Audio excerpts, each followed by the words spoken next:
Hi everyone, Dennis Foley from Acoustic Fields. Today we're going to talk about the audiophile perspective, about sound reproduction. I hear a lot of this, I see a lot of it in the literature where in the audiophile kingdom, the goal is to duplicate the live recorded event, okay? And let's walk through that process because I think we can come up with a better definition than duplicating the live process, because that's not really possible. What we're trying to do with stereo reproduction is get perspective and orientation of source. So we're trying to localize the instruments, we're trying to get a perspective and where they are placed upon the stage, so to speak. And we have to be conscious, remember from past videos, of the stereo signal has a phase and a level that we're trying to match up and agree with in the room acoustically. So this kind of perspective is a little bit too complicated to recreate the live event. So I think a better way to look at this is to get room sound into the mix, so to speak. Get the room into the equation, because none of us have the rooms that this energy and this music was recorded in. And room sound accounts for at least 50% of what we're hearing.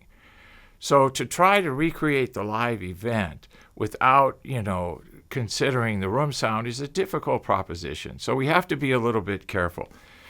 Let's take an orchestra. Let's take a big band or something like that. Just think of the volume of the room and the size that it's in.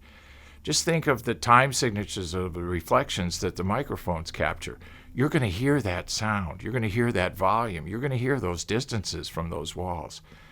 To try to recreate that in a playback mode in a room that's 10 feet, 12 feet, 14 feet wide, it's just not possible. So let's come up with a better definition. A better definition for us, from our perspective, is the emotional involvement with your music. That's what we're trying to do. We're trying to stay connected to our music emotionally. That's why we dance when no one's around. That's why we play air guitar when no one's around. We want to connect emotionally to our music. So let's don't worry about recreating the live event in which the source was recorded. Let's be more concerned and focused with our emotional attachment to the music. Now, how do we get that? We get it through definition, separation, clarity.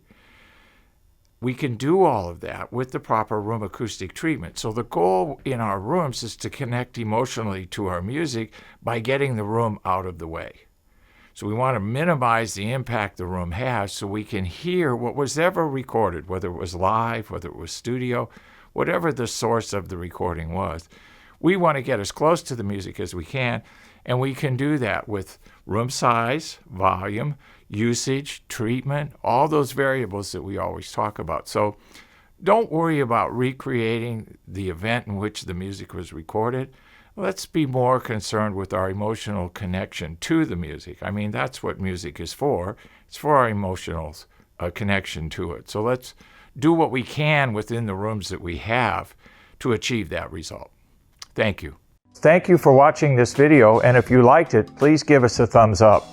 We also have a newsletter that you can subscribe to, so please do that because we offer special price discounts to only those on our newsletter.